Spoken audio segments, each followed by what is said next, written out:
Buongiorno e ben ritrovati con il TG Flash di Neo Sicilia. Di seguito i titoli più importanti della mattina. In apertura un'operazione antidroga denominata Bianca Barocco è condotta questa mattina dalla Polizia di Stato a Noto, in provincia di Siracusa. 10 soggetti arrestati poiché coinvolti in un giro di stupefacenti caratterizzato da vendite attraverso panieri calati dai balconi e sostanze nascoste sotto le tegole dei tetti.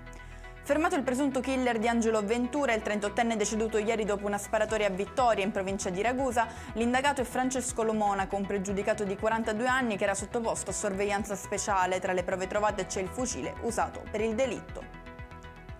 Sorgono dubbi in merito alla testimonianza del pentito Maurizio Avola, che ha dichiarato, secondo la procura di Caltanissetta mentendo, di aver partecipato alla strage di Via D'Amelio. Ora la procura chiede per la seconda volta l'archiviazione delle indagini.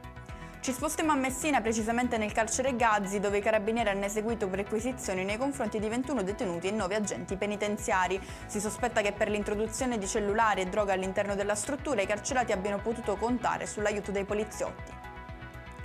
Chiudiamo con 3 arresti per spaccio a Palermo, droga nel cesto della biancheria sporca, nel cestino della spazzatura e nei fori di alcuni mattoni di cemento. Questo è l'esito delle perquisizioni condotte in 3 diversi appartamenti del capoluogo.